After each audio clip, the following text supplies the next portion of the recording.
Baby హెల్తీగా పెరగాలి అంటే ఎలాంటి ఫ్రూట్ జ్యూసెస్ తీసుకోవాలని కొంతమంది ప్రెగ్నెంట్ లేడీస్ అడుగుతూ ఉంటారు. అసలు ప్రెగ్నెన్సీలో ఫ్రూట్ జ్యూసెస్ తీసుకోవచ్చా లేదా అనేది ఈ వీడియోలో చూద్దాం. నమస్తే, నేను డాక్టర్ కవిత, గైనకాలజిస్ట్, కీర్తన హాస్పిటల్, విశాఖపట్నం. యూజువల్‌గా ప్రెగ్నెన్సీలో ఫ్రూట్ జ్యూసెస్ కన్నా కూడా ఫ్రూట్స్‌కి ప్రిఫరెన్స్ ఇవ్వడం మంచిది.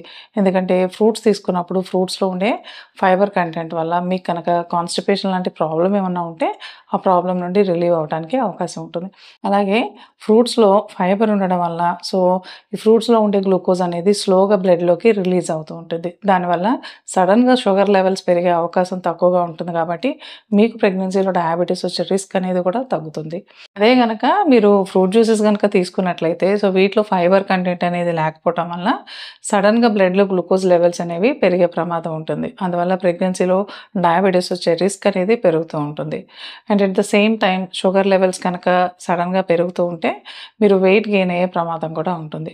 ఫ్రూట్స్ తీసుకోమంటున్నాం కదా అని చెప్పి మీరు లిమిట్ లేకుండా ఫ్రూట్స్ తీసుకున్నా కూడా మీ షుగర్ లెవెల్స్ పెరిగే రిస్క్ ఉంటుంది.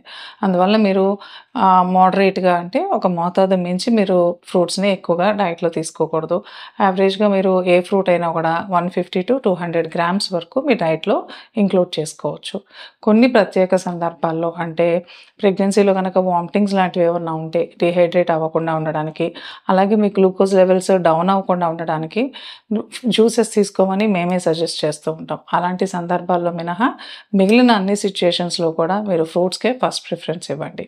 I hope this information is useful to you. Share this information with your family and friends. Thank you.